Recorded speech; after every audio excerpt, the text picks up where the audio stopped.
Bros. Welcome to the All Bros podcast. I'm Caleb. And I'm Jonathan. And we are a couple of aspiring filmmakers that love to watch and critique movies, but also enjoy a lot of bit of the nerd life. No new news segment, no adventures in hunting, no nothing this week.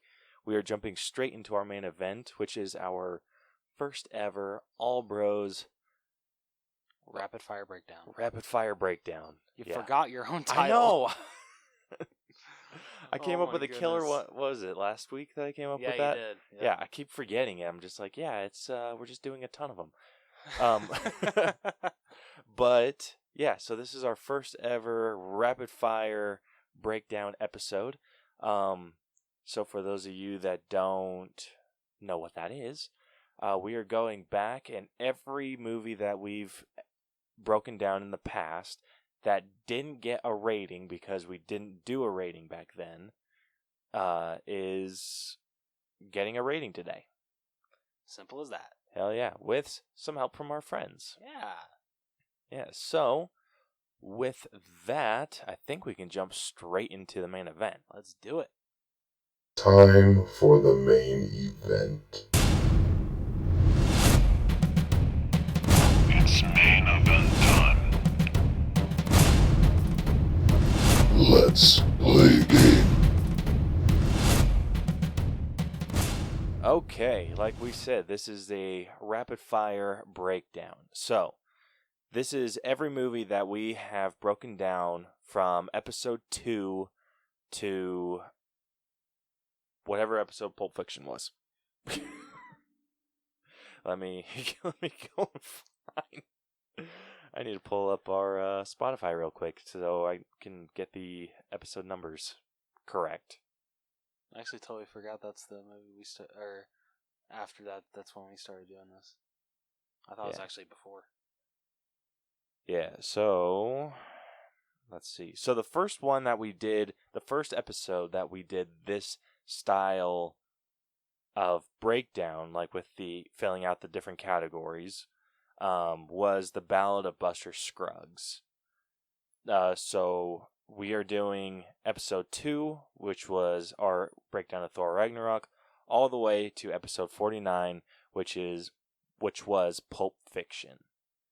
And obviously, we're not doing 49 or 48 movies. Oh, come on. Yeah, a lot of our breakdowns were just like top 5 episodes, some showdowns, some dreamcasts, predictions, and all that fun stuff. So it is just the movies that we're breaking down, and I believe there's 25 of them. Okay, wait, didn't we do Incredibles 2? Did we miss a movie? We did not. We never did Incredibles 2. We didn't? Nope. I thought we did. Oh, my bad. Yeah, I mean, we glanced over it, like we talked about doing one, but we never did an actual episode about it. Oh, shit. All right. Yeah. It's for the better. So, with that, we can get straight into it. I did not post a question of the week this week. Instead, I actually recruited some podcasts that I thoroughly enjoy. Thoroughly? Yeah, thoroughly. I said that right, or I said that wrong. I said it one way or the other. Still works. Yeah. So I went and recruited some of their help to grade some movies with us. So what I ended up doing was taking, because like me and Rose, like we have a debate page. So on our rating platform, which you can access through our website, tinyurl.com/theallbros, you can check out all of our ratings and all of the broken down lineups, or so you can see what individual categories they got, or just see what grade we gave the movie itself. So what I ended up doing was, we have a debate page where I put my score in for a movie and Rose puts in his score for a movie. We do not do this with normal breakdown episodes. We come up with the numbers on the spot with our typical breakdown episodes. But for movies that we watch that we probably are never going to do an episode on, this is how we do that. Like, this is how we come up with our score. So I put in my score, my grades, and everything for each category. Rose puts in his, averages out, and then it comes to our scores. So I did the exact same thing with this. So we got some responses from our good buddies over at the Dynamic Duel podcast, Friday Night Movies. We got a response from Shy, who, if you go back and listen to our Cats episode, he was on our Cats episode. We also got a response from Film on the Rocks, who has been our promo multiple times. Yeah, I throw in the promos. Shows how much you listen. No, I do listen. I know who they are. Make me look out like a jackass. You just had a really lost look on your face. So I was going, in my head, I was going through what their intro was like when you put it in. Okay? I had to remember, okay? Yeah. So, got them. Hopefully they will be future guests on the show. Fingers crossed. Yeah. We also got a response from 20 Fun podcast. So, if you go back to our breakdown of Onward, she was on that. So, that's Laura Beth, the host of 20 Fun. So, I'll put links to all of their shows in our episode description, and obviously shout them out on Twitter and Facebook. So, go give them a follow. They're freaking great. They really are. Yeah. I also got one from the Plunge podcast. They decided to do one, which was fantastic, and I had a great time chatting with them. And then we got one from Shit Happens When You Party Naked, our good friend Jason. If you go back to... Oh, shit. What episode number was he? He's like the breakdown of the movie industry, right? Yeah. Okay. But I forget the actual, like, the number of episode that was. Oh, yeah, dude, you got me. Yeah, it was after D23. Was it the episode right after? No, it was actually episode 96. So the movie industry breakdown that we did. Okay. So he was on with us on that episode, and we had a freaking one hell of a time. We definitely got off tangent in that episode. Like, the worst we've ever done. It was a blast. It was a fun time. Yeah, with how quickly we got off subject, that is comparable to our episode with Untrained Eye. That is true. That was a very good point. Yeah. So, yeah, they helped us out filling out some of the scores. And so they helped us come to our All Bros grade, which is fantastic, and we appreciate every single one of you that helped. Thank you very much. Yeah. So, with that, we're just going to go through the list, talk about the percentage, talk about the grade, and just kind of give a little rundown of the movie. Or not like a rundown, just kind of give our thoughts on the movie. Okay. Okay, so starting off with Thor Ragnarok, which, if you go back, was episode 2. Be warned, our episodes were not great sounding. I was just actually going to bring that up. Yeah, so we had help from the Dynamic Duel podcast grading this, and Shy from Friday Night Movies. And they both seem to really enjoy this movie. Sorry, my mouth is super dry. It's okay. We forgive you. Yeah, they both seem to really enjoy this film. Let me kind of go back and see what... Yeah, so the Dynamic Duel, they seem that the effects and the character development are the grades that really stand out for theirs. And then Shy, for him, like, he really stood out with, like, music, and I think it was costumes as well. I mean, both are fantastic. Yeah, both are fantastic. But putting all of our grades together, we came to the grade of a B. Yeah. And it's a pretty solid B. So it is sitting at 83.9%. Not right too now. shabby. Yeah, so that puts it, like if we go back to previous episodes that we've done, puts it about in line with Sonic the Hedgehog and Onward. Also puts it in line with Lady and the Tramp 2019. This is probably one of my favorite of my personal favorites from the MCU Infinity Saga so far. Is it your favorite Thor movie? It's definitely my favorite Thor movie. Okay. Like by a long shot, or is it like close to the first one? What? I could like the second one.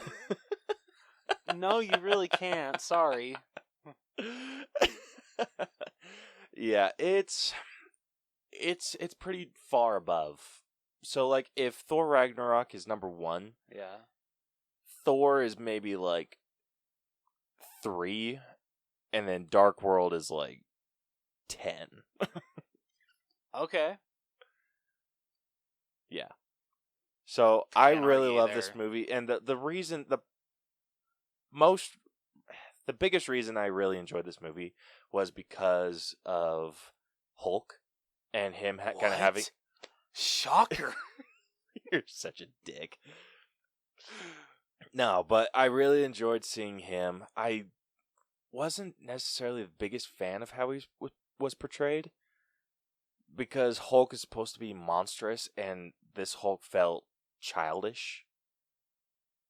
Okay, fair. I don't know. I loved the Hulk and Bruce Banner in this one, especially when Banner finally turns back from the Hulk, and he just said, "Usually I have at least one hand on the steering wheel, but this time Hulk had both hands on the steering wheel, and I was in the trunk." Yeah. That I don't know. The like that whole scene was really really cool. Yeah, it was super cool. Like Shy, I really enjoyed how funny this was. Oh yeah, this is one of the funniest MCU movies ever. Yeah, it was super, super funny. It's honestly in line with the Guardians movies for being funny. You're not wrong there. I actually feel this is like more directly funny. Yeah. Like it's supposed to be like I still blatantly. I think so. If you go back and listen to this, we get into this like pretty decent amount. It's borderline overly funny. Yeah, okay, that's fair. I mean, the whole get help part still gets me every time I watch this movie. Yeah, but great movie. Cannot recommend. Really happy with the B grade that it got.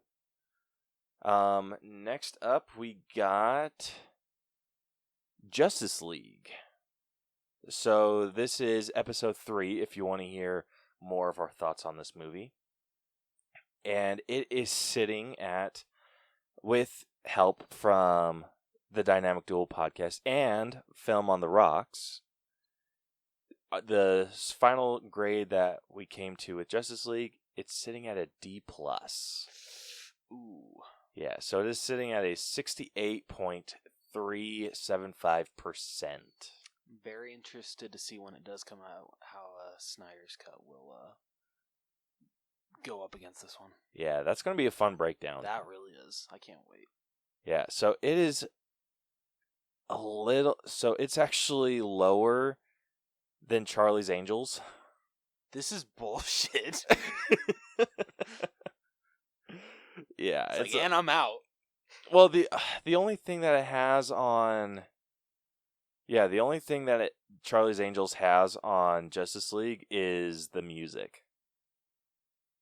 Why did we give the music high? Because the music wasn't that bad. Okay, yeah. That's why. Okay, fair.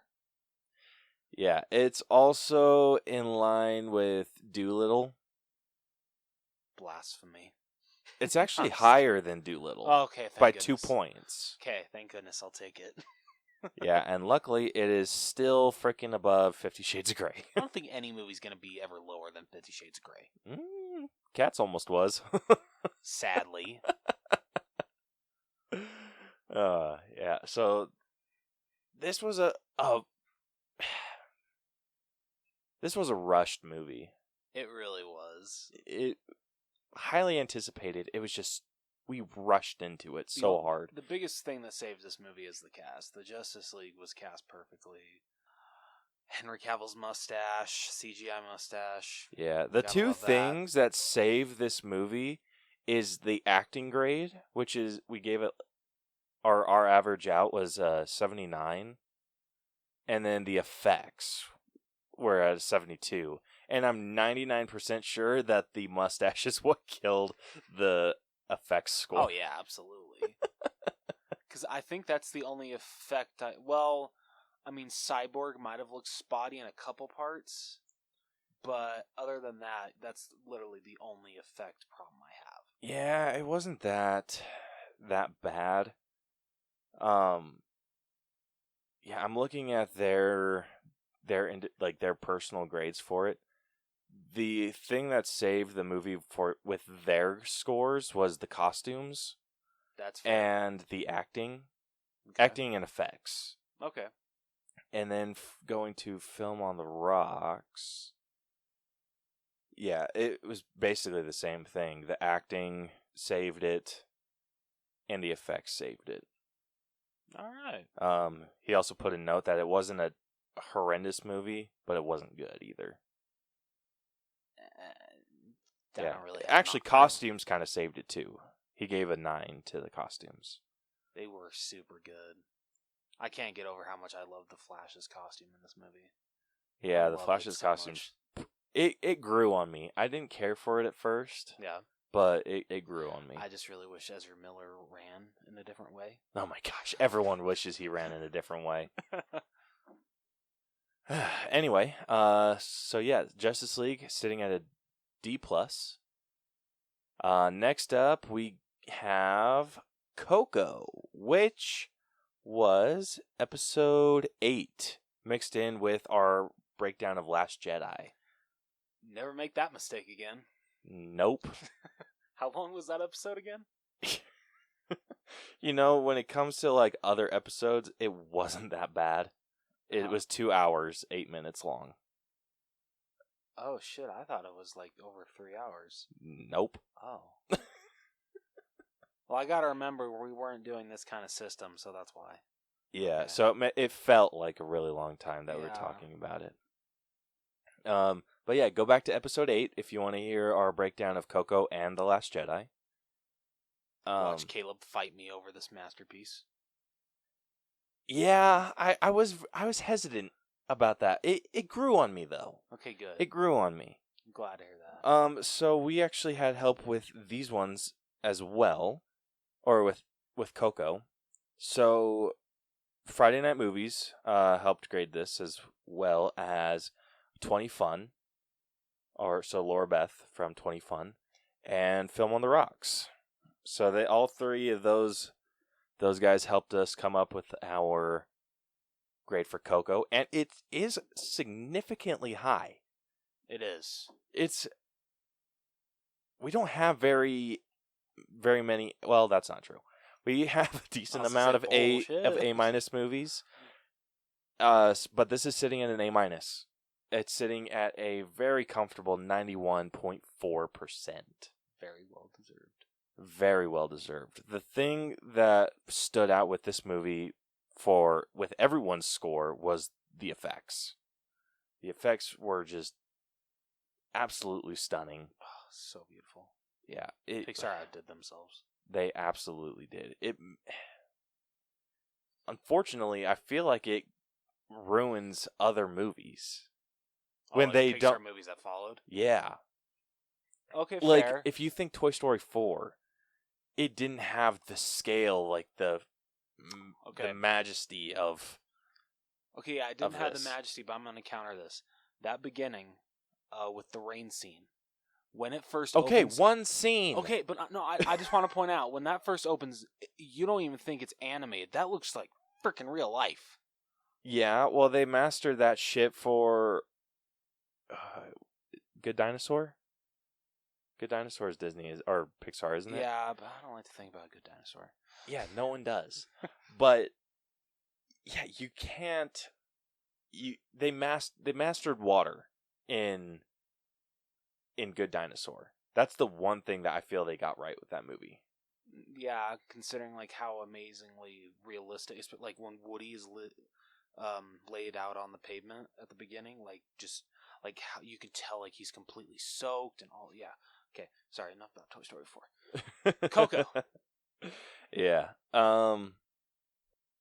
Yeah, so Coco, the music and the costumes were also just out of this world. Go back to, what did I say, episode 8? Yeah. Yeah, go back to episode 8 if you want to hear our full thoughts on this movie. But it is in line, so A-. It's in line with Little Women. Oh, okay. Yeah. It's actually above Little Women by 1 point. Fair. I can understand why. It's also above 1917. Again, I can understand why. It's a little bit below A Beautiful Day in the Neighborhood. Not It's gonna- actually it's below A Beautiful Day by 1 point. Not gonna say anything. It's also below Joker by 1 point. I can agree with that. Yeah, and it's below The Room by 2 points. Yeah. I can't disagree with the system. I got to keep my. You freaking graded this. Like, why are you trying to fight me? I don't. For those of you that don't know or that don't understand, I am only like whenever I compare it to a movie, I am only listing off movies with the exact same letter grade. So when I say it's above or below a movie, it is seriously by like 1 or 2 points, and he throws a bitch fit every single time. Hey, it creates fun banter. Okay, so kiss my ass. Yeah, so it's above Us, or not Us. Oh yeah, it is Us. Yeah, it's above Us by 1 It point. is? Where? You're stupid. Come on, that was funny. Yeah, so Us is sitting at a 90.25%, so it's 1 point higher. Okay. It's in line with How to Train Your Dragon 3. I absolutely agree. Yeah, it's also in line with Logan. Fair. Actually, 91.8. It is 0.4 lower than Logan. Damn, that's close. Right? Yeah, and it's 2 points below War of the Planet of the Apes. Yeah, I can't argue that. Yeah, well, you freaking can't. Well, Even if you wanted to, bitch. Want to bet, bitch? Yeah, Put so your money where your mouth is. so thank you guys for helping us grade those first 3 movies. Next up, we got Last Jedi. Our favorite Star Wars movie. I don't know about you. Good hell. Yeah, so we actually got help from Film on the Rocks and Friday Night Movies on this one. And our collaborative score came to a 74.28%. So it is sitting at a very nice and solid C. Yeah, it's a fairly solid C. So the cutoff for a C is 73%. Okay. So it's sitting right in between a C and a C+. I think we were too nice. Yeah. Honestly, the thing that saved this was the music. Yeah, John Williams outdid himself once again. Yeah, other than that, so music and costumes, which you can rely on in a Star Wars movie. Well, didn't acting somewhat save it a little bit? Yeah, acting was the second highest, Okay. or technically the third highest grade. Okay. So like I said, this is grouped into episode 8 if you want to hear more of our thoughts on this. Let's talk about Superman Leia. Yeah. It's a good time. So 74. So it is right in line with Scoob and a little bit below My Spy.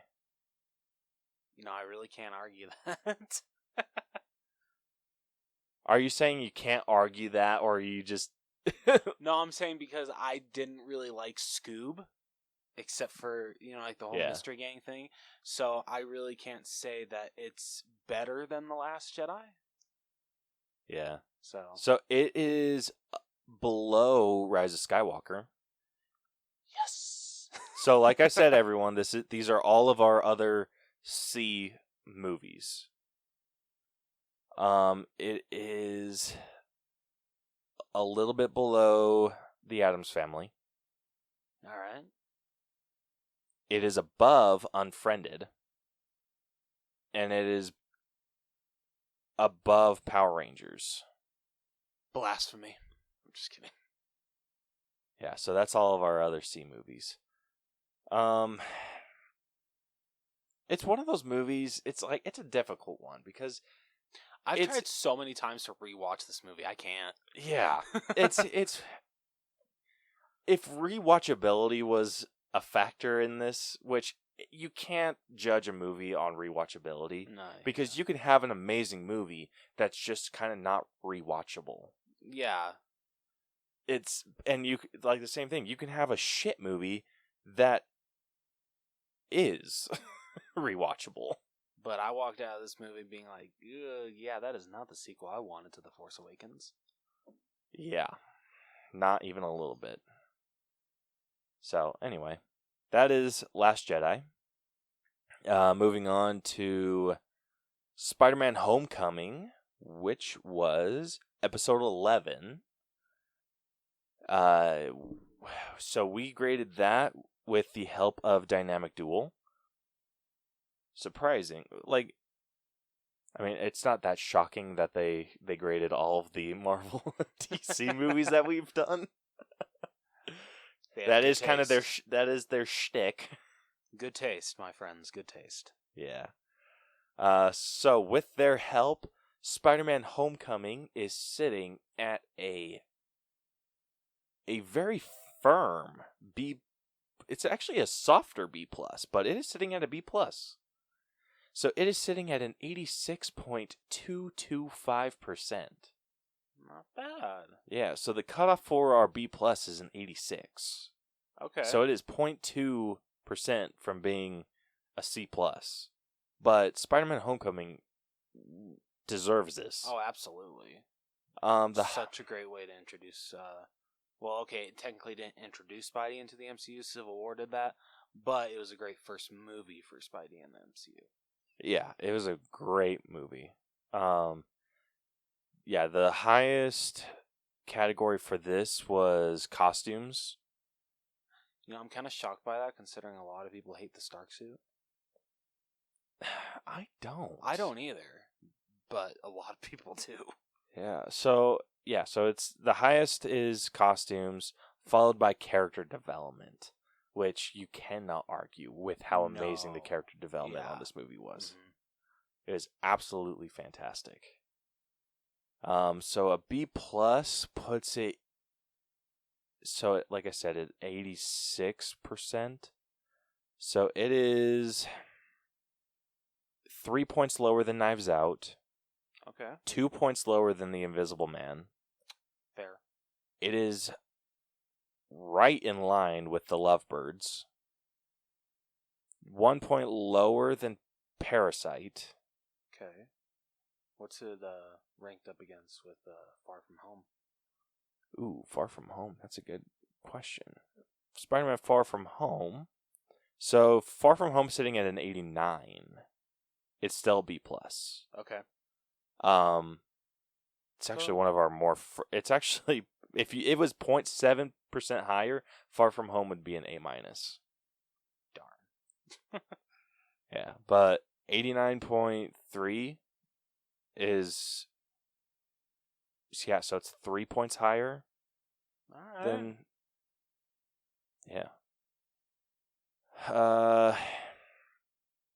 2 points lower than Unicorn Store and How to Train Your Dragon 2, It is right in line with Captain Marvel. All right, I can accept that. 1 point lower than How to Train Your Dragon 2, and right in line with Lego Movie 2. Okay. I need to watch the Lego Movie 2 again. Yeah, I do too. Because I feel like that's high. Did I ever send you the code for that? You did. Okay. Just wanted to make sure. Another one that we missed, it's 3 points lower than Frozen 2. Yeah, I can accept that. Yeah, and also, wait, I did that math wrong. Actually, I'm sorry, it is right in line with Frozen 2. Oh. And 3 points lower than Rocket Man. Okay. Yeah, so B+. I'm happy with that. I am too, not bad. It was a really good introduction for Spider-Man into the MCU, like you said. Great villain in Michael Keaton and the Vulture. So fantastic. Great suit. Great everything. Like we said, the character development is the second highest grade that it was given, right underneath costumes. And that is so hard to argue with. It really is. Yeah. Moving on, we have the Boondock Saints, which unfortunately no one else wanted to grade. Which, can't argue. I can't really either, because, I don't know. It's one of those movies that I feel not very many people have seen. Yeah, and I don't know about you, but after watching it, I have no desire to watch it again. I'll never watch this movie again. I might watch it again. It's one of those things I'll watch if it's on. Yeah, see, I wouldn't. I'd change the channel. Yeah? You didn't like it? No, not really. I feel like you liked it when... So back in episode 13, if you want to go back and listen. But for some reason, ever since then, my grade's just gone down. Well, our grade for it came to a C+. So it is sitting at a 77.1%, which puts it 2 points lower than Jexy. Yeah, I can't argue that. Puts it another 2 points. 77. Is Wait, did we? Yeah, 70, it's 1 point lower, or 1 point lower than Jumanji: The Next Level. Okay. 2 points lower than Aladdin. Okay, yeah, I can agree with that. It is in line with the first Spider-Man movie. Fair. With Sam Raimi. True classic. And that's all of our C+ movies. I mean, we have more down the line, but I'm not going to jump ahead. Yeah. So the saving grace for this movie was in the writing and the music. And honestly, I feel like the acting could have saved it, but Willem Dafoe was not a big enough part of the movie. Yes, I absolutely agree. Yeah, if he would have been a more significant player in this, he probably could have bumped this up to a B-. Maybe for you. Maybe for me. Yeah. So Boondock Saints sitting at a very comfy C+. Moving on to The Avengers, which was episode 14. We collaborated with Dynamic Duel on this one, and our final grade for The Avengers came to a B+. And it is so close. So close to an A-. It's not even funny. Damn it. So our cutoff for an A- is 90%, right? Yep. The Avengers is sitting at an 89.88%. screw this. Yeah, it is so close. But unfortunately, it did not quite crack the A- area. So the two highest categories for this were the writing, which cannot disagree at all. Nope, not at all. And story, which so hard to argue. The Avengers story was amazing, just because of the tie-in to every other Marvel movie up to that point. It was incredible. Well, you can't count Incredible Hulk. Except for, Hawkeye story, because, it wasn't even freaking Hawkeye. That's fair. For 75% of the movie. Yeah. So B+. That puts it... There's, very, very few things that are even close to this. I'm actually going to stick with things that are in the 89%. So it is 0.5% higher than Knives Out. It's actually 0.1% lower than Rocket Man. Wow. Yeah, that is all types of close. So Rocket Man's at 89.9. Damn. Spider-Man Far From Home. Spider-Man Far From Home is 89.3. And then, what did I say Avengers was at? 89.8. So, 0.5% lower, or higher, 0.5% higher than Far From Home.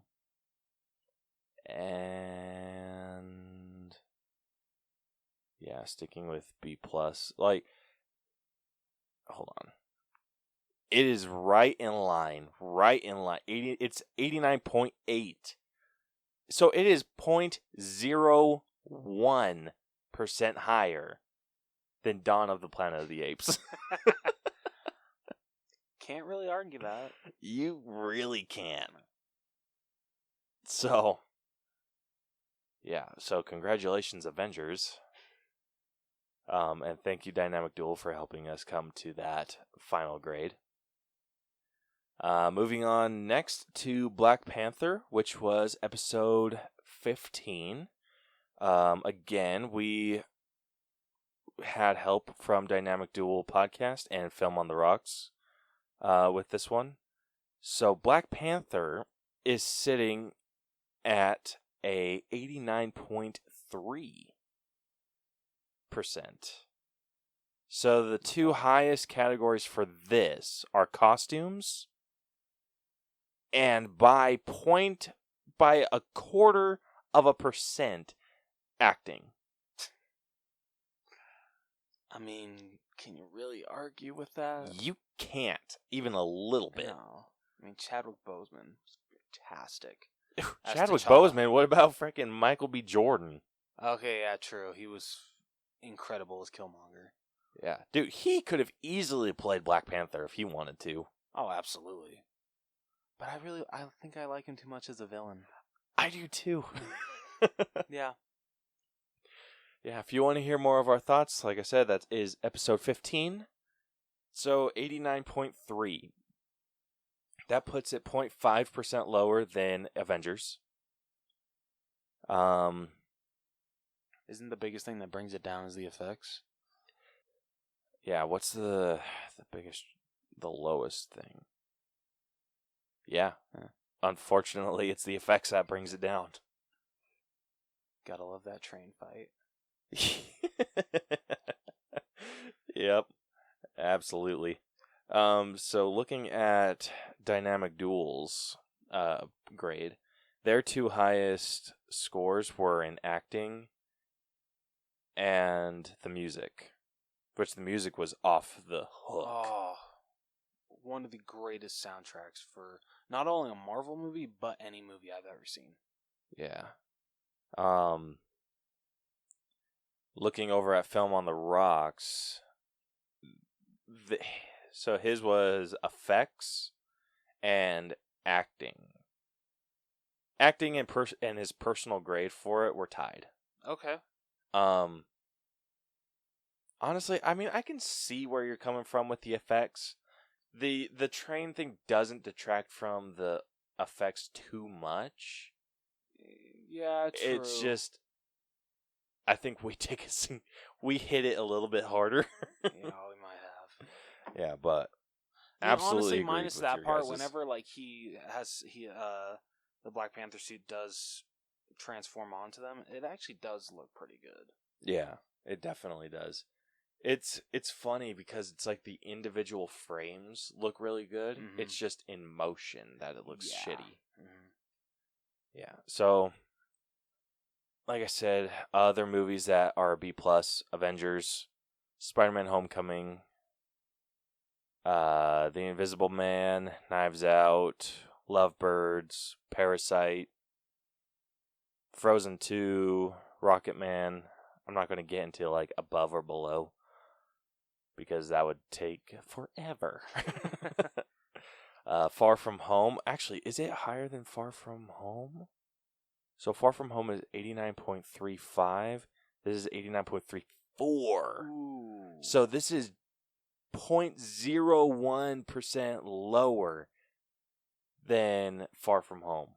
Damn, that's close. Yeah. Do you agree with that, though?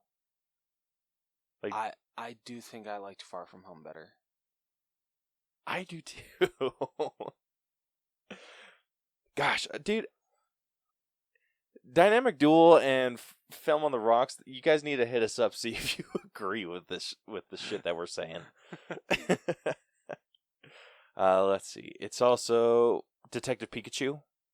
All right. Unicorn Store. How to Train Your Dragon 2. Captain Marvel. How to Train Your Dragon. Lego Movie 2. Not that movie. Rise and Dawn of the Planet of the Apes.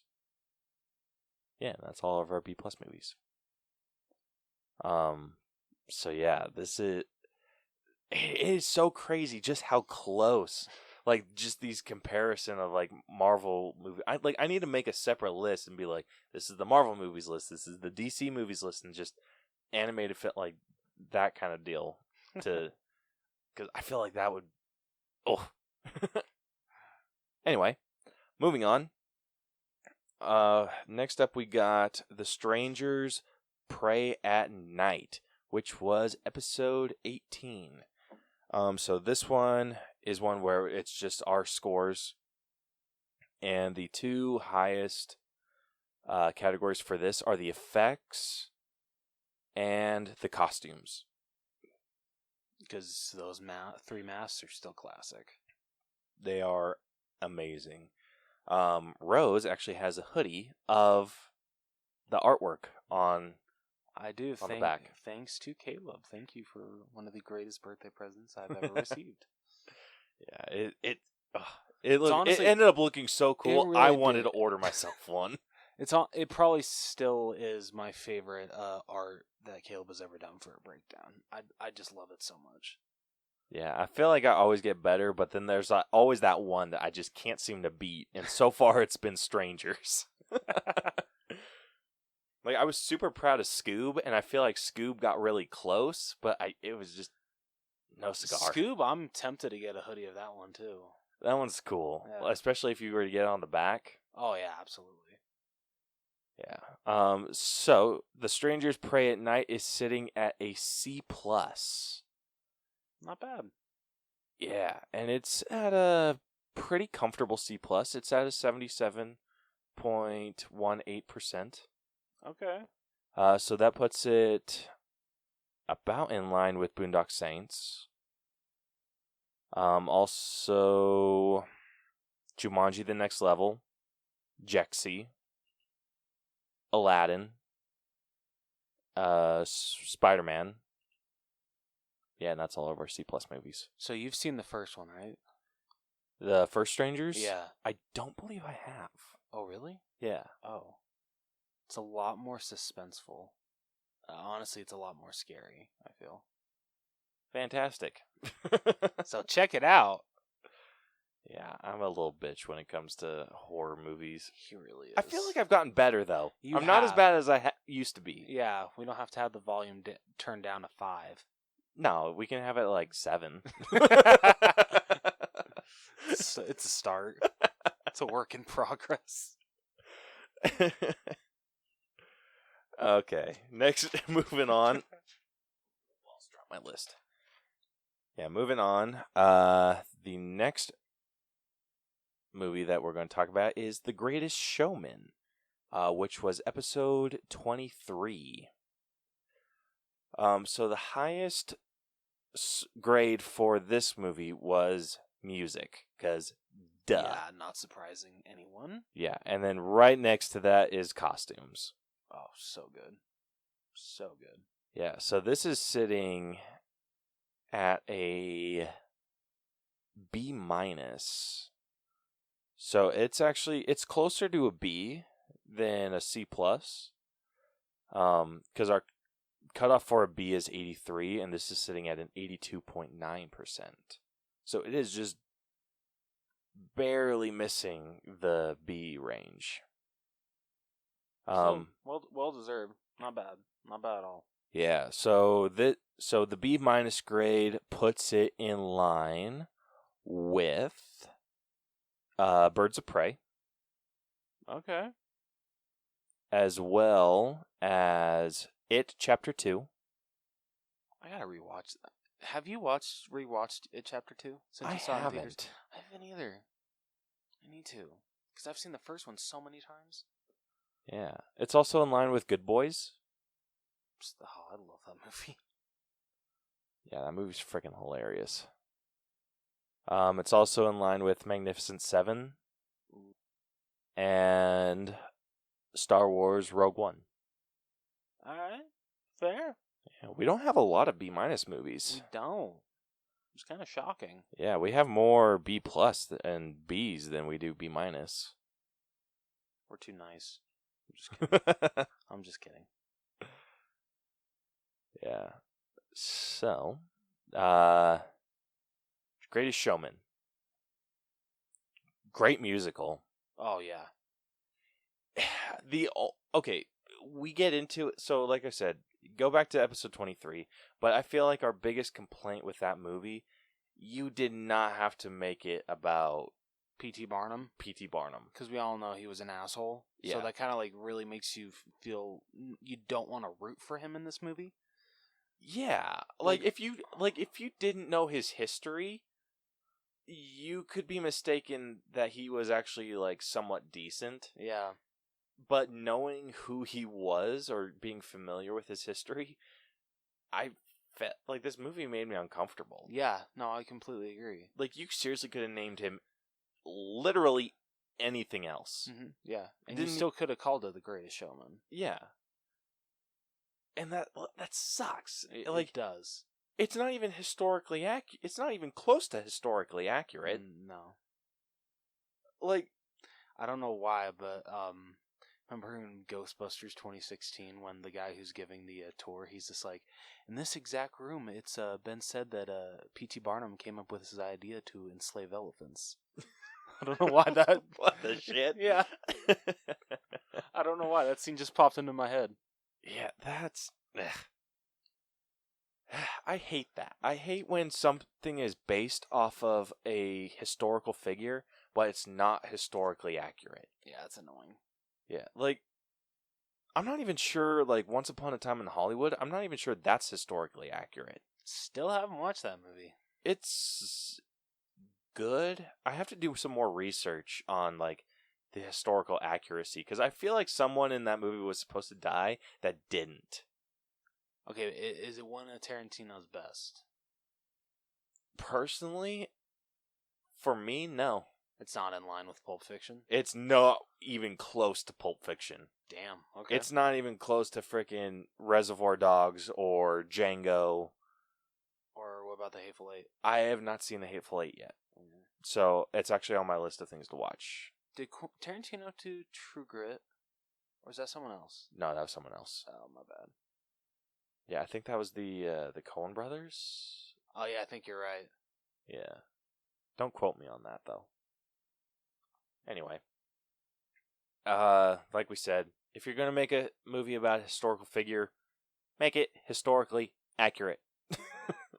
Not that freaking hard. It's not. Just open up a history book or Wikipedia, for heaven's sake. Yeah, but if this was historically accurate, it had to be rated R. Fair. Definitely fair. Yeah. I feel like that just kind of pulls away from like how good the soundtrack is. It is. Because honestly, I think I've only seen the movie twice, but I can't stop listening to the soundtrack. Yeah. I prefer, like, I know that there were some artists that did like their different renditions of the songs from it. I actually prefer that versus the original like cast singing. The only one I can what's the word? The only one that I completely disagree with you on is "This Is Me." I don't think anyone can sing that song like Kiela Settle. I think that's her name. This Is Me. Which one is that? Oh. Okay. I will give you that one. Okay. I will give you that one. The two that I liked is A Million Dreams, done by Pink, and From Now On, done by the Zac Brown Band. Because I love the Zac Brown Band. The great band. Yeah. So I don't know. I think I still like A Million Dreams from the movie better. I have to listen to it again. I haven't listened to that in so long. Yeah. Yeah. I feel watching the scene with it definitely adds to it. It does. It's interesting how listening to a soundtrack just by yourself, like with headphones, versus watching it in the context of the movie, it's so two very different experiences. It absolutely is. And I love that. I do too. Anyway, moving on to our next movie, which is Jumanji, Welcome to the Jungle. This is another one that we did by ourselves. So this is from episode 24. The highest category for this movie was in acting. Which Not acting, so I'm sorry, writing. Oh, I really thought it was acting. Yeah, it's acting's number 2. I was going to say, are you really that surprised? Yeah, it's seriously just a difference of 0.5%. Yeah. With writing and acting. And I'm trying to think of whose acting was like the one that detracted the most. I don't know, probably for me out of the 4, it's probably The Rock. Yeah, I'd have to agree with you there. He did a really good job. Yeah, but the other 3 for me stood out more. Yeah. Especially Jack Black and Kevin Hart. Yeah. Fantastic. Yeah. Like also Karen Gillan, I think she kind of faded into the background. She kind of overshadowed by Jack Black and Kevin Hart. She did, but I feel she when it came to like the whole like love story thing, I feel she played a teenager way better than Dwayne Johnson did. I think all of them played teenagers way better than The Rock. Jack Black the best. Absolutely.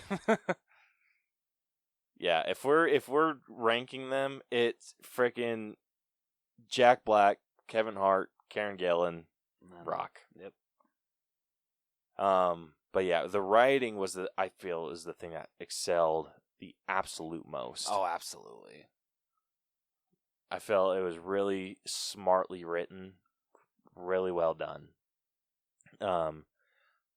So it is sitting at a very solid B. Yeah. Okay. Actually, it's not that solid. Oh. My mistake. I keep forgetting the cutoffs for for these. So the cutoff for a B is an 83%. It is sitting at an 83.06%. Okay. Okay, so what did we get? I forgot. What did we get the next level? The next level. So let's find out. Jumanji, the next level, lower. Okay, good. Yeah. No offense to that movie, but I'm sorry, the first one is better. Jumanji: The Next Level is sitting at a 78%, or a C plus. So this movie's sitting at a B, which puts it in line with Thor Ragnarok, All right. Sonic the Hedgehog, Fair. Onward, Hey. Lady and the Tramp 2019. Oh, yeah, we never graded the original, did we? No, we did not. Okay. Puts it in line with Age of Ultron. Did we do an episode on Age of Ultron? No. Oh, okay. I don't know why that one's in that list. Oh, yeah, I was gonna bring that up, but I thought I was just maybe losing my mind. Yeah. I might have to rearrange the list a little bit. Just because I have it separated by movies that have episodes versus movies that don't. And yeah, I might need to go back and play with some things. But anyway, getting back to Jumanji: Welcome to the Jungle, puts it in line with The Lion King, as well as Toy Story 4, and Child's Play 2019. Yeah, I can't really argue those. Yeah. Also in line with Shazam, Murder on the Orient Express, Okay. Harry Potter and the Sorcerer's Stone, and The Force Awakens. Not bad. Yeah. Not bad at all. It's kind of hard to disagree with that. It really is. Like, I feel like there's some that you can make an argument one way or another. Those, like, when we come up with, like, it's funny because, like, the movies that are in, like, the solid range, so where it's a B, a C, or even a D, like, those are so hard to argue one way or the other. That's very true. It's the ones that are, like, B plus, C minus, C plus, like, B plus even. Those are the ones where you're like, but. Yeah, like, it's kind of funny how that works. It is. I agree. But Jumanji: Welcome to the Jungle, highly recommend. And if you want to hear more about that, episode 24. All right, next up we got Avengers: Infinity War, which we had help grading from the Dynamic Duel. So with their score, they gave this a perfect 100%. Not biased at all. But can you argue with them? I can't. No, trust me. I can't argue with you guys at all. Yeah, personally, I wish, but trying to be as unbiased as possible. Like, they bumped up, like, if this was a curve, they jacked it up. Yeah, the fanboy in me is saying this is a perfect movie, 100. Yeah, so when I saw their score, I'm just like, I'm just going to let them. Like, I'm not even going to kind of argue. So, Avengers: Infinity War, the highest score, or the highest category, is actually our own personal grades. Unsurprising. What did you give yours? Wasn't it like a 96 or a 97? 96, 97, I think. I gave it a 98. Yeah, they gave it a 100. Yep. So you guys kind of trumped me and moved it to 98. The next highest is acting. Can you really argue that? Nope. I don't even want to. So the acting is sitting at a 97.6%. Like, honestly, and then everything else is like in the 90s or close to. The lowest thing is actually character development. I mean, like, who would you like grade Thanos for character development? I mean, you could. That's like, I feel like the only character that actually kind of actually gets a story arc in this movie. You're I'm not not saying wrong. that's a bad thing. No, it's not a bad thing at all. It's different for sure. Yeah. But yeah, like, so this movie is sitting with our collaborative score. It is sitting at an A-. Absolutely. So it is sitting at a 92.9%, which our cutoff for an A is 94. Okay, so it's not like extremely close, but No, it's a pretty firm A minus. yeah. So that puts it in line with Coco, as well as Little Women, 1917. How did it rank up against Endgame? Let's find out. Dun dun dun. So it's in line with A Beautiful Day in the Neighborhood, Joker, The Room. It's actually below Endgame. I'm not surprised because I can agree with that. Yeah. So Endgame barely made the A range. So, like I said, the cutoff for an A is 94%. Endgame is at 94.06%. Damn. You weren't kidding. Yeah, so it is below Endgame. Infinity War is. But it's in line with The Room, Not bad. War of the Planet of the Apes. Woo! Yeah, it's that good. Yeah, and that's it. Yeah, so there might be bias there, but it's our show. Well, come on, you can't argue that. I don't know. Thanos is the greatest MCU villain after this movie. Oh, Yeah. easily. Like, Actually, did he win? We did a MCU villains showdown. Did he win, or did Loki? I want to say Thanos won. I think it was Loki. Ah, son of a bitch. I'm wanting to say it was Loki. It very well might be Thanos. We'll have to listen back to that episode. But if you want to listen back to our Infinity War episode, that was episode 25. And episode 26 is the next movie we're going to talk about, which is Deadpool 2, who we also graded with Dynamic Duel. No, I forgot how close those release dates were. They were so close. Yeah. So Deadpool 2. This was a solid movie. It really was. It's not as good as the first one, but it is still a really solid sequel. Yeah, it's close. Yeah. Did we actually grade Deadpool? We did not. We did not? No. Well, there's one that we need to do. Yep. So the highest category for Deadpool 2 is, unsurprisingly, in acting. Ryan Reynolds, once again, outdoes himself as Wade Wilson / Deadpool. Yeah. Yeah, And then it's freaking-tastic. followed very, very closely by writing. Oh, yeah, the writing's incredible in this film. Yeah. I feel like we enjoyed this movie a little bit more than Dynamic Duel did. Like, let me see what their breakdown was. So, Deadpool 2. Yeah, we gave the story a lot higher than they did. Their two highest grades were in acting and in costumes, which I think they nailed the costumes.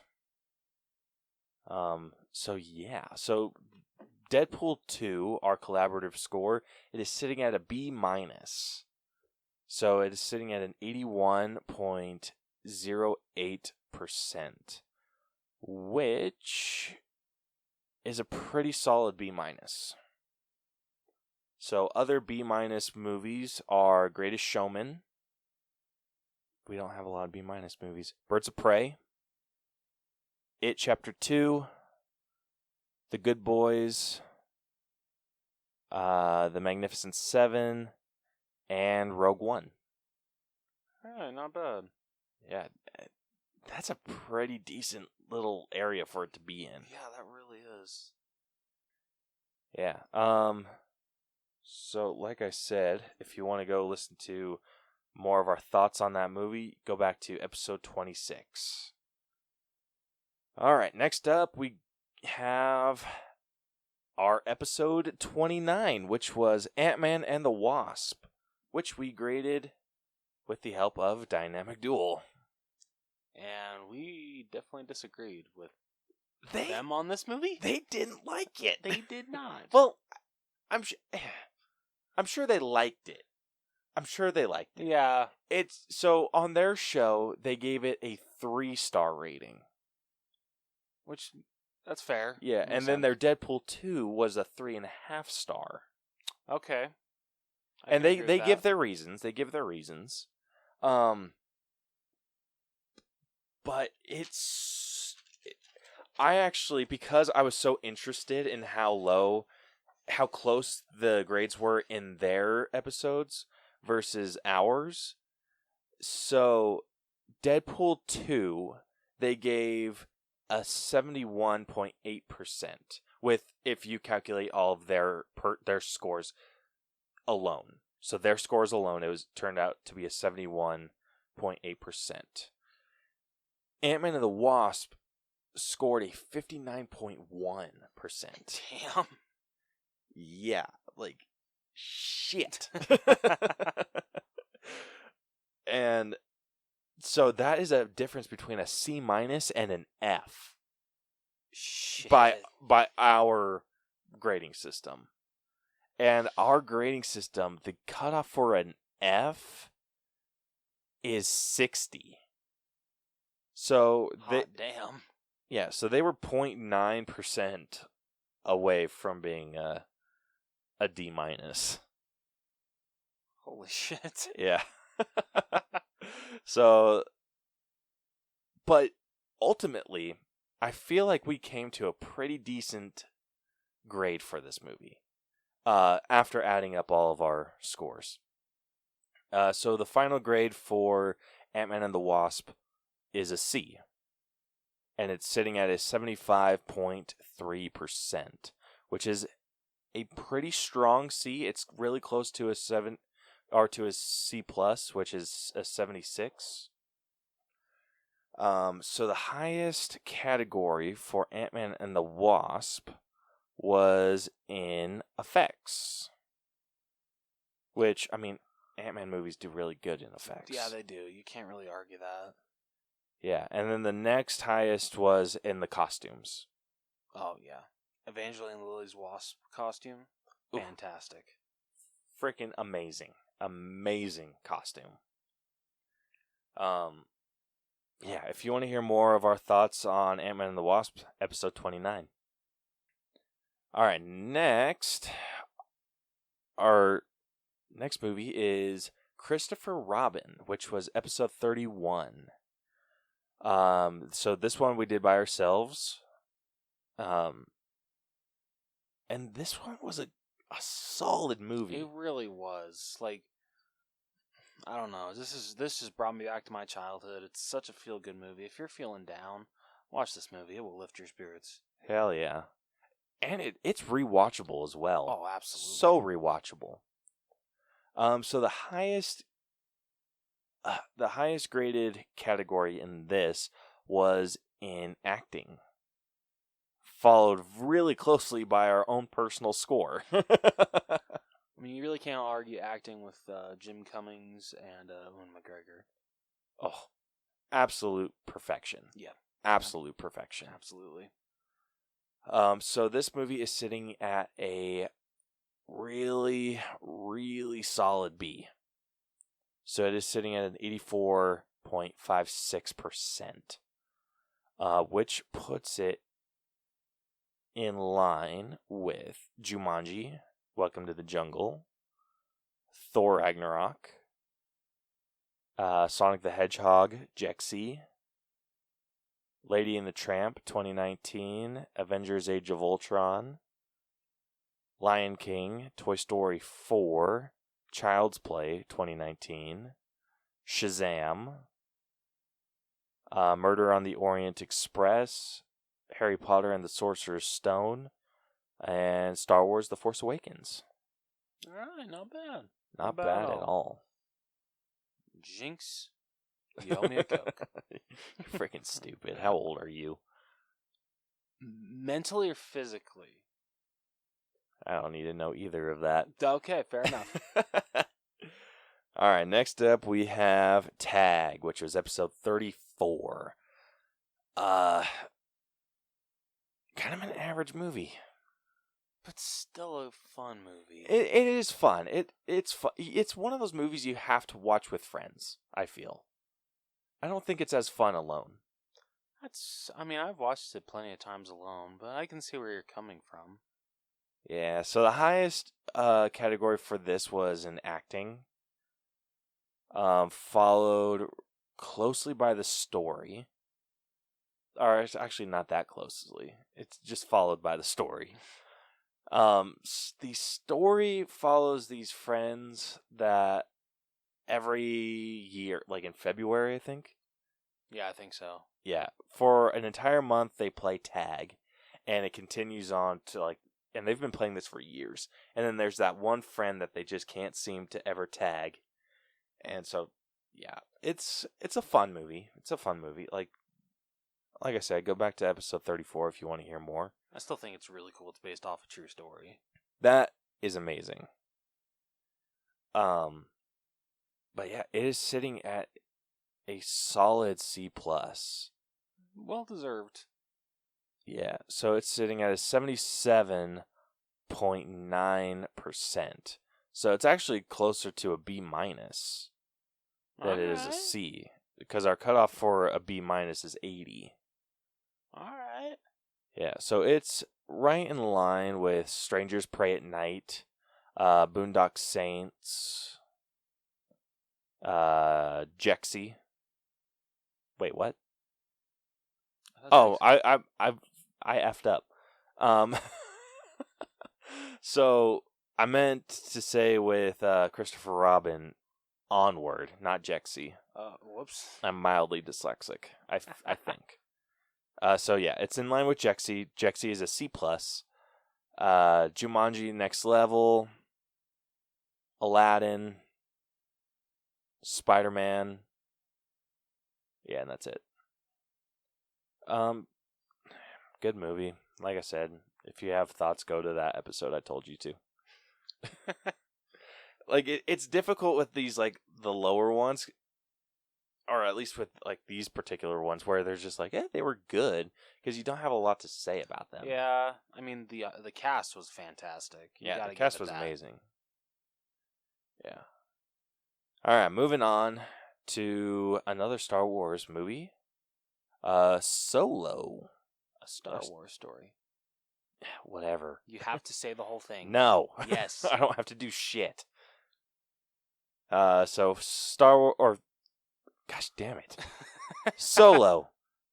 Highest category we had was costumes. Oh yeah, these fantastic. Yeah, followed really, really closely by effects. And I love the effects in this movie. I love how realistic they are able to get the effects in Star Wars movies. Yeah, so this is sitting at a fairly firm B. It's sitting at an 84.2%. So that puts it in line with Christopher Robin, puts it in line with Jumanji, Welcome to the Jungle, Thor Ragnarok, Sonic the Hedgehog, Onward, Lady and the Tramp 2019, Age of Ultron, Lion King, Toy Story 4, etc. Yeah, I'm not going to try listing off every single one of them now. I'm just going to do the 5, maybe. But Solo, I had my worries about this movie when I first watched it, but it pleasantly surprised me. Right? It's a solid Star Wars movie. It's a really solid Star Wars movie. So yeah, if you want to check out that episode is episode 30. I said episode a lot. So that is episode 36. Now, moving on to episode 37, we have Venom, featuring Tom Hardy. This was another funky one to grade for me, because I feel like I enjoyed it a lot better than how I graded it. Okay. Yeah. Oh my gosh. I just forgot. Film on the Rocks helped us with Solo. Oh, yeah, shit. Sorry about that. Gosh, I'm so dumb. Come on, Caleb. Yeah, Just I kidding. think we're learning that we need to not do frickin' 20 movies. Yeah. Next time, let's just do 10. Yeah, like max it out at 10. Yeah. So Solo, he actually graded the effects the highest out of everything, followed really close by acting, which is really hard to disagree with that. Yeah. Shit, what's his name? That played Han. Alden. Enric? Yep. Yeah. All my doubts with him were thrown out the window. Yeah. When I actually first saw the first trailer, yeah, all my doubts were thrown out the window. Yeah, absolutely. So good. So good. And I'm so sorry, Film on the Rocks, that I almost forgot to shout you out on this one. Caleb's just an asshole. It's okay. You're not wrong. Okay. Like I said, okay, moving on. Venom. This one, we had help from the Dynamic Duel. Talking about this one. And this is, like I said, episode 37. Pretty good movie. I feel Venom is a really hard character to do a movie on. And for what they were able to do, I think they pulled it off quite well. I think they did too. Yeah, looking at this, so acting is the highest grade that we gave, because I feel Tom Hardy did an amazing performance. Absolutely. Fantastic. And looking at the Dynamic Duel's personal grades for it, they gave acting the highest score as well. Nice. Yeah, so we definitely agreed on that. But, I mean, ultimately, it was a fairly average movie. It is sitting at a C. Sitting at a 75.22%. So not quite that close to becoming a C+. But, yeah, doing that puts it in line with Ant-Man and the Wasp. Puts it in line with The Last Jedi, which I kind of disagree with. Yeah, I definitely disagree with that. If you're getting into like the percentage, it is higher. Okay, few.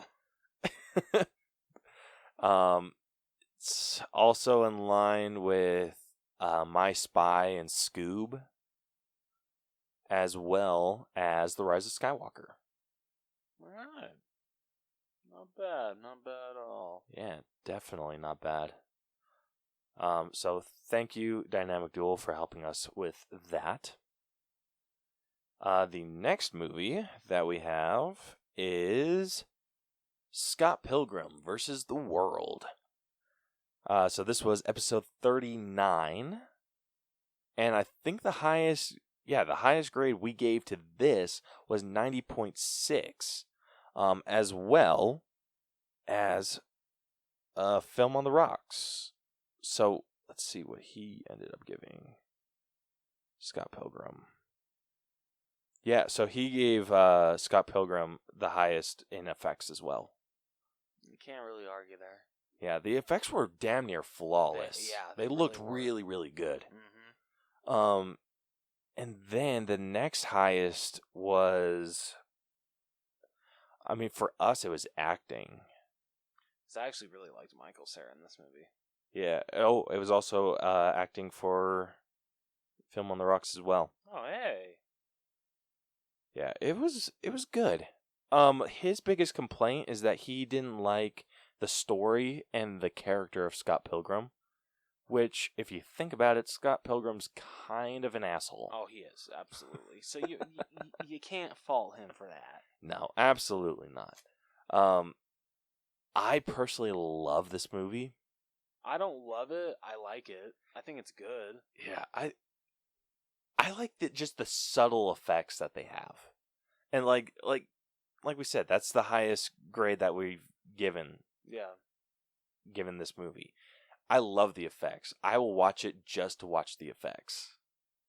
And it was funny because I explained this to Film on the Rocks. I had to watch it twice when we broke this down. Really? Yeah, I had to watch it once, not knowing what the hell I was getting into, and then I watched it again, learning that it was a graphic novel, and it was supposed to be kind of a shot-for-shot graphic novel adaptation, and that was where I'm like, oh, all right. Like, you remember that scene with Scott where he, like, blacks out and he's like, don't get it, ding, get it. Yeah. Yeah, that was me. Like, after I realized that it was supposed to be a graphic novel adaptation, I'm just like, this makes a billion times more sense. Okay, maybe I do need to give it a second watch, then. Well, I think I gave you a heads up beforehand, didn't I? I think you did. Yeah. Yeah, so, thank you, Film on the Rocks, for helping us come to our final grade, which was a C+. And it's a pretty solid C+. It's 0.5 away from being a B-. It's sitting at a 79.5%. All right. Yeah, so that puts it in line with The Strangers Pray at Night, The Boondock Saints, Jexy, Jumanji, The Next Level, and Aladdin. Which I can agree with that. Yeah, I can agree with that too. Yeah, so thank you, Film on the Rocks, for helping us out with that.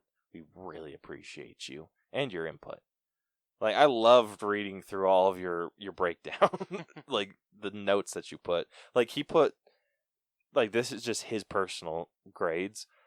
He put story 30. I hated this plot. And then said writing 80. Writing was good, though. And then character development 30. I am being generous. Like, I appreciated everyone's freaking input on. Like, I loved, like, just the little things that they added. I loved it. Shy's take on The Last Jedi, his comments about it, freaking hilarious. Freaking, yeah, we'll have to read those after we're done. All right, next up we got Spider-Man Into the Spider-Verse, that got graded by us, of course, as well as the Plunge podcast and the Dynamic Duel. And this one was so good.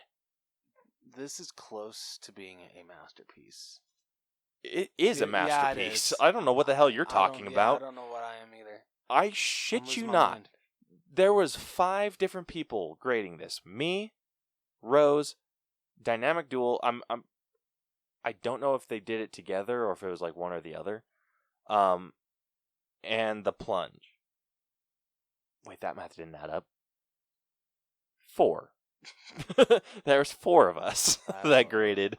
1, 2, 3, 4. Shut up, asshole. Yeah, so there's 4 of us that graded this movie. And all of us gave the effects a perfect score. So, I mean, the effects, animation. Yeah. The animation was amazing. Revolutionary, honestly. Hell yes. And everything else, like all of the other grades or the other categories, they're seriously off by fractions. Like, so other than the effects, the next highest grade was the personal grade.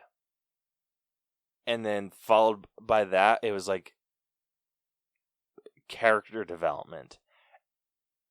And then it gets into the story writing, acting, and that's all just those are fractions. So close. So it's like writing 91.75, acting 90.75, story 90.25. Like, that's just how freaking close they are together.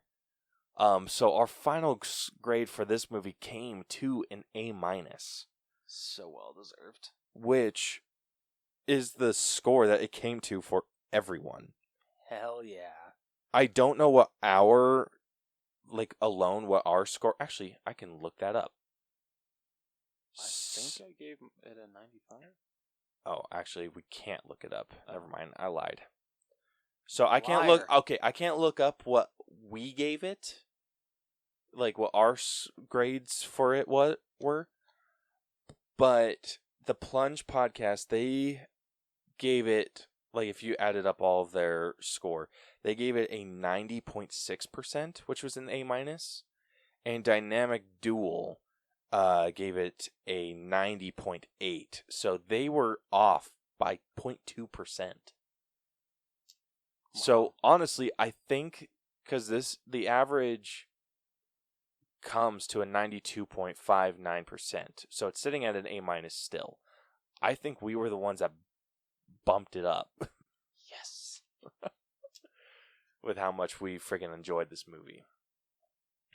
So like I said, it is sitting at an A-, and that puts it right in line with Avengers Infinity War. Puts it in line with Coco. Little Women, 1917, A Beautiful Day in the Neighborhood, Joker, The Room. What? Damn, it really is up there. Yeah, Holy The cow. Room, Us, How to Train Your Dragon, Hidden World, and Logan. Like, this is a damn near flawless movie. Like, how many movies do we have that are A's? Not a lot. The only one that comes to mind right now is Endgame. Yeah, we have Endgame, and we have Buster Scruggs and Bohemian Rhapsody. Wow. Damn. Yeah, and Bohemian Rhapsody is our highest graded movie. Really? I believe. I mean, I can't really argue with that. It's a fantastic movie.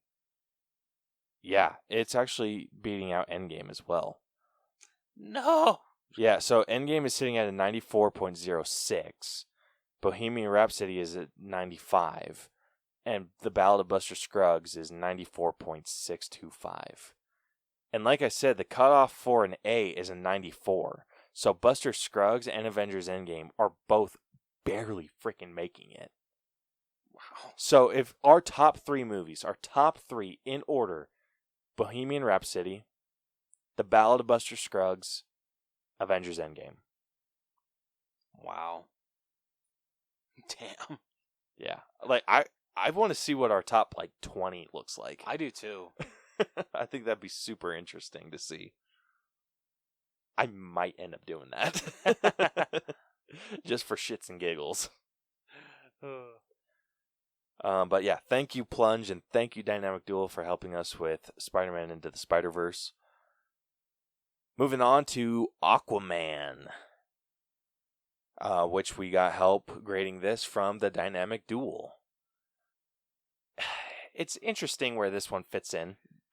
It so is. I left the Aquaman score that we originally had. And we had it sitting at a B+, a 90%. That's pretty damn high. We were full of shit. Yeah, we really were. Yeah. I feel much more comfortable with the grade that we currently have it sitting at. I do too. And I'm borderline embarrassed by what we gave it at the first go around. Like there's shame behind that. Like I feel like that was actually supposed to be the first episode with the new rating system, but I forgot to save the audio, and I closed my laptop and unplugged it. Yeah, because I was going to go edit it out in my kitchen, and I unplugged it, moved it, and then it said lost files, and I'm like, shit. Yeah, and then you just had to record a quick segment of what we both thought of it. I remember that. So much fun. Yeah, that sucked. Anyway. So, Aquaman. The highest... So, shit, I forgot to say what episode. How dare you? So Spider-Man Into the Spider-Verse was episode 47. Aquaman was episode 48. So if you want to go back, those are the episodes you can listen to. So the highest category for Aquaman was in effects. And I think, yeah, that was for us and Dynamic Duel. I mean, considering how well they were able to pull off the underwater effects, I can't really argue that. Yeah, I mean, definitely. Yeah, it looked spotty in some parts, but overall it looked really, really good. Yeah, it looked super good. The next highest category was acting. Jason Momoa was incredible in this movie. Yeah, he added so much character to Aquaman. He made Aquaman cool. Yeah, that's exactly. Ultimately what he did. Yeah, and that was thought to be impossible. I feel that's like the definition of Jason Momoa, the man that made Aquaman cool. Yeah, no joke. So Aquaman is now sitting at a C+. Which I can definitely agree with that. Yeah, so it is sitting at a 77.3%, which puts it in line with Tag, The Strangers Pray at Night, The Boondock Saints, Jexy, Jumanji: The Next Level, and Aladdin. Yeah, not bad. I can agree with those. Yeah, it's a solid movie. It is. It's definitely one of the best DCU movies we've gotten so far. Yeah, right. It's actually underneath Shazam, and we haven't done Wonder Woman and all those. Yeah, those could actually be like future. Like we'll talk about it. Yeah. But yeah, so that's where it's sitting at. Super good movie. Highly recommend. Yes. And like I said, episode 48, if you want to hear more, actually, you're probably getting a better description of what we thought of this movie than you will in episode 48, because episode 48, I talked for like 15 minutes. How long is that episode? 15 minutes. Oh, you didn't talk about any news or anything? Nope. Oh. I left it just at the frickin'...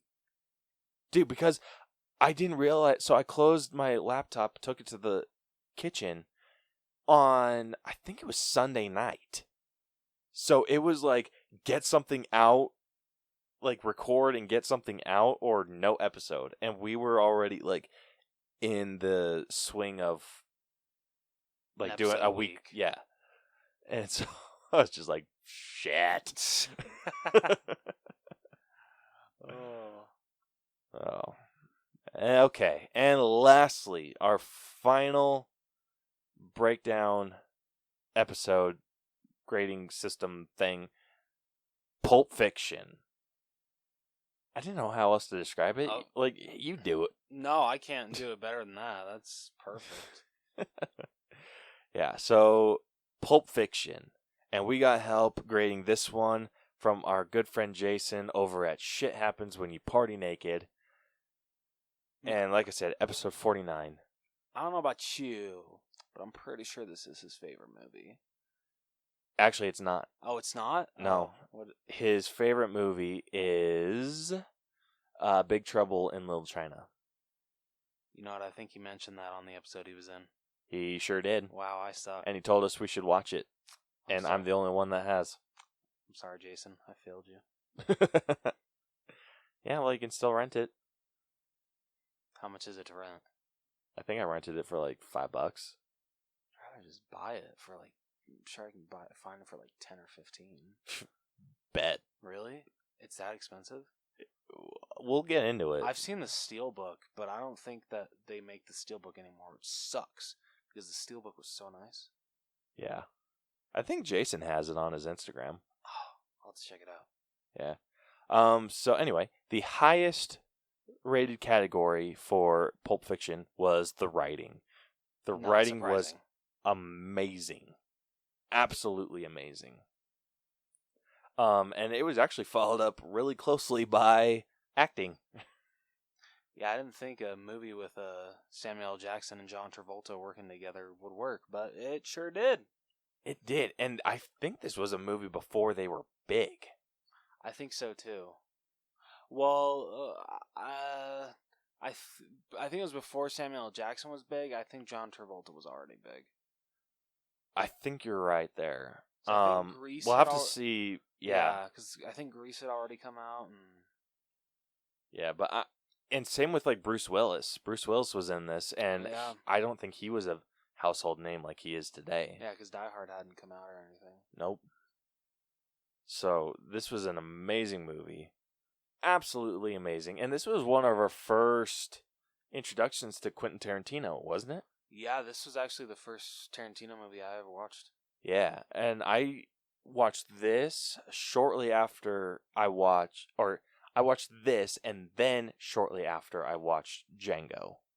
Because I was just Still like, haven't watched have that. to watch this. And then I started getting into his other movies like Inglourious Bastards, Reservoir Dogs. I still haven't seen Hateful Eight yet, but it's on my list.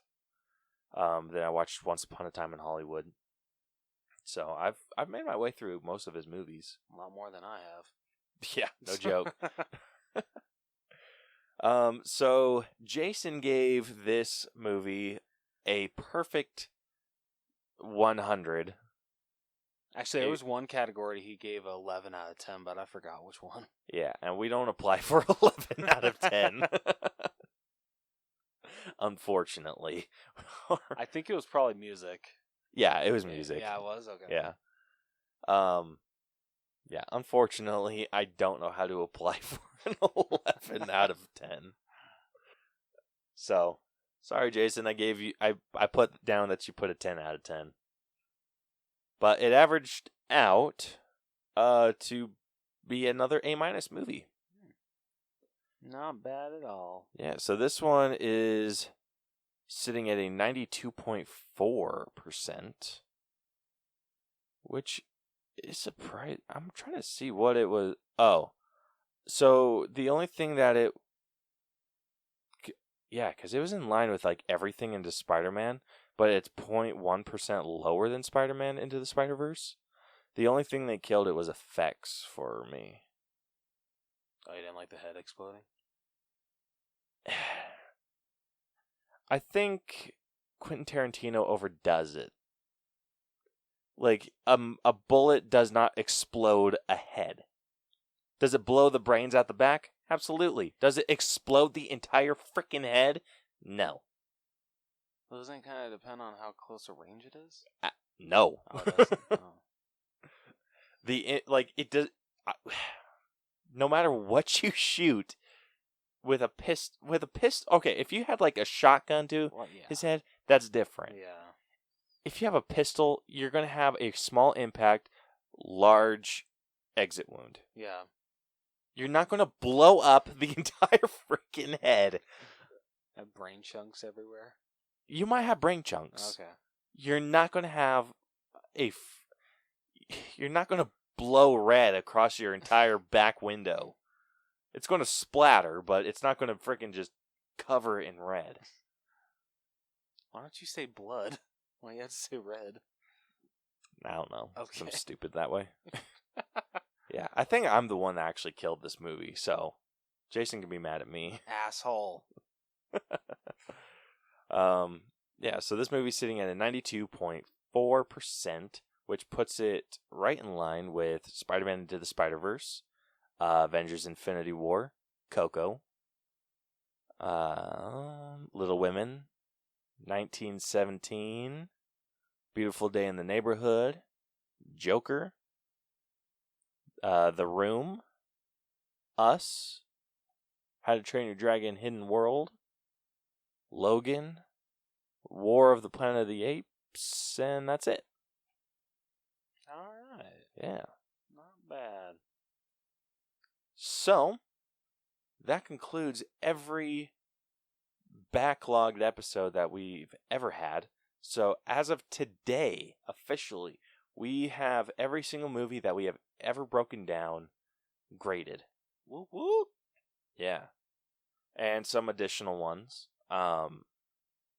Like a few additional ones. Not a lot. We'll do more as time progresses. But so this is our first rapid fire breakdown episode. I think we learned we're not going to be doing 20 ever again. Yeah, 10 max. Yeah, we're going to keep it 10 max. We might just make like little 5 rapid fire breakdowns. I think that'd be really fun. That would be. Then we can actually like get guests on to help us kind of talk about the movie. Then that way we can get more movies that we've watched and enjoy and not feel like we have to spend one whole episode on one movie. Yeah. At least like the older movies. Like new movies we'll definitely be like doing our normal breakdown episodes, but rapid fire is more for just knocking out a good chunk of movies. So like you'll probably end up seeing ones for like DC movies. You'll probably see some for Marvel movies. You'll probably see some for maybe directors. We'll just dedicate some to directors. I'd say the Harry Potter movies. The Harry Potter movies, that'd be a good one too. So more like for series. We're not going to do them super often. Yeah. Not as often as we're doing like our normal breakdowns, showdowns, streamcasts, whatever. But you'll catch them every once in a while. So let us know if you enjoyed this. Hopefully you did, and you didn't like. I feel like if anything, people maybe start to lose interest around Black Panther. You're not wrong.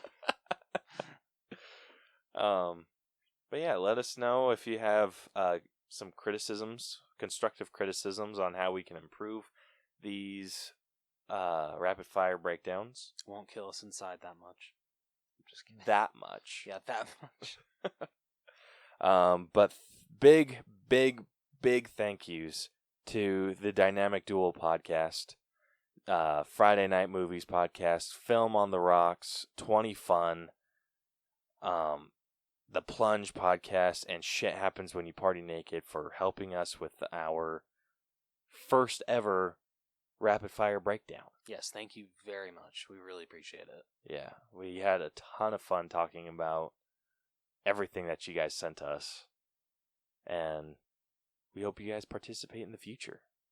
And we'd love to get every single one of you on or back on. Yeah, exactly. Yeah, so with that, I think this concludes this episode. So if you liked this episode, want to hear more of our stuff, you can follow and subscribe to us wherever you listen to Podcast? Podcasts. Apple Podcasts, Google Podcasts, Stitcher, iHeartRadio, RadioPublic, Spotify, wherever you can find podcasts. If we're not there, try somewhere else. Caleb will get to it eventually. Yeah. I'm just kidding. Just let me know. You can also catch all of our episodes on YouTube as well as some bonus videos that we will make. Follow us on social media. We are Facebook, facebook.com/TheAllBros. Twitter and Instagram, our handle is @TheAllBros. You can DM us with episode ideas, answer our question of the week, or if you just want to join us, we would love to have anyone on. You can also email us at theallbroschannel@gmail.com and check out our website, which is tinyurl.com/theallbros. There's a link to our merch store on TeePublic. There is not going to be an episode art for this particular episode, because I'm just going to put all of these episode arts into one thing. I love it. Yeah, being a little lazy this time. Hey, it works. Yeah. So next week, we will be doing our first ever documentary. We will be breaking down Never Be Done, the Richard Glenn Lett story. We were messaged by the director himself and asked to break down this movie. So you guys can look forward to that. And yeah. So we will catch you guys next week with that episode. And until then, this has been the All Bros Podcast. I'm Caleb. And I'm Jonathan. Catch you guys next week. Deuces. So long. Not a bad job. Well, thank you. Thank you very much.